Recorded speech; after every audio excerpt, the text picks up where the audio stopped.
Hi යාළුවනේ. ඉතින් ඔයාලට කොහොමද? ඔන්න මම අදත් ආවා අලුත් රෙසිපි එකක් ඔයාලත් එක්ක ෂෙයා කරගන්න. අද මම හදන්න යන්නේ චීස් කොත්තු එකක්. එහෙනම් එන්නකෝ මාත් එක්ක එකතු වෙන්න.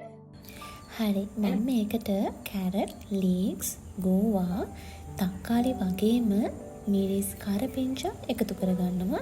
ඊට අමතරව ලොකු ලුණු ගෙඩියකුත් ගන්න ඕනේ. මට ඒක මෙතනින් තියන්න අමතක වෙලා. ඒ වගේම අපි මෙතන ඉඟුරු සුදු ලුණු පේස්ට් එක හදා ගන්නත් ඕනේ. ඊට අමතරව මම චීස් කෑලි 3ක්, ෆ්‍රෙෂ් මිල්ක් වගේම සෝයා සෝස්, ඔයිස්ටර් සෝස් අරන් තියෙනවා. කොත්තු රොටි ග්‍රෑම් 500ක් වගේ අරගත්තා.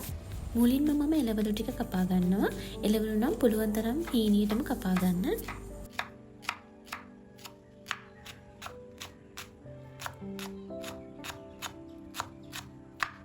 ගෝවා කපද්දි ගෝවාවල මැද නාරටිය අයින් කරලා කපා ගන්න.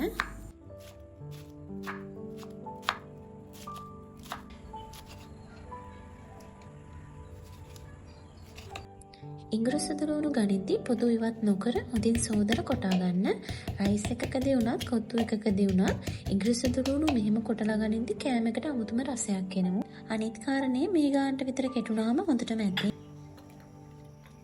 මම මුලින්ම පෑන් එකක් ලිපෙන් තියලා ඒකට තෙල් ටිකක් දාලා ඉස්සෙල්ලාම මස් ටිකයි ඉස්සු ටිකයි බෙද ගන්නවා. ගැඹුරු තෙලේ මේවා බදින්න එපා.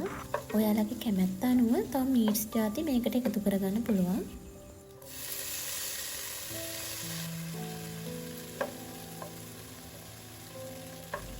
මස් ටික බෙදගෙන අයින් කරලා ඊට පස්සේ මම ඉඟුරු සුදු ලුණු ටික බෙද ගන්නවා.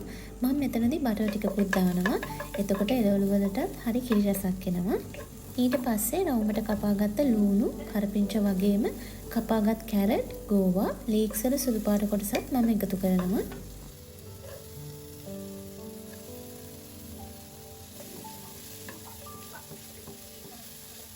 ඊට පස්සේ ඔයාලගේ රස අනුව මේකට ලුණු දාගන්න. ඊට පස්සේ මම මේකට කෑලි මිරිස් වගේම ගම්මිරිසුත් එකතු කරගන්නවා. ඔයාලගේ සැලඩ් අනුව ඒකත් එකතු කරගන්න.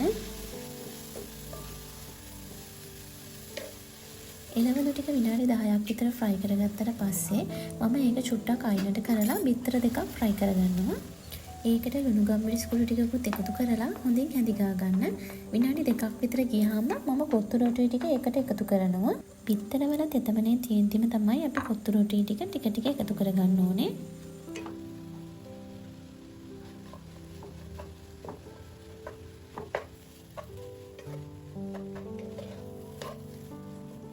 විනාඩි 10ක් විතර හොඳින් කවලම් කරගත්තට පස්සේ මම බෙදගත්ත මස් ටිකයි ඉස්සු ටිකයි එකතු කරනවා.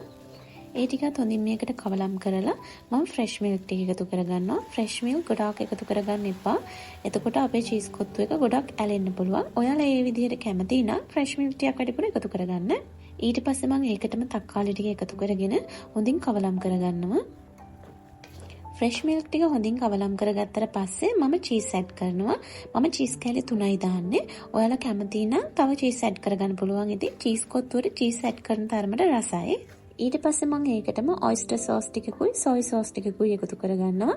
ඔයාලා කැමති නම් එකතු කරගන්න. මම ටිකක් රස කරගන්න ඕන නිසා තමයි මේ දෙක එකතු කළේ. මේ වෙලාවේදී ඔයාලා ලුණු බලන්න. ලුණු මදි නම් ලුණු ඇඩ් කරන්න. ඒ වගේම සැර මදි නම් ගම්මිරිස් ටිකක් වගේ එකතු කරන්න.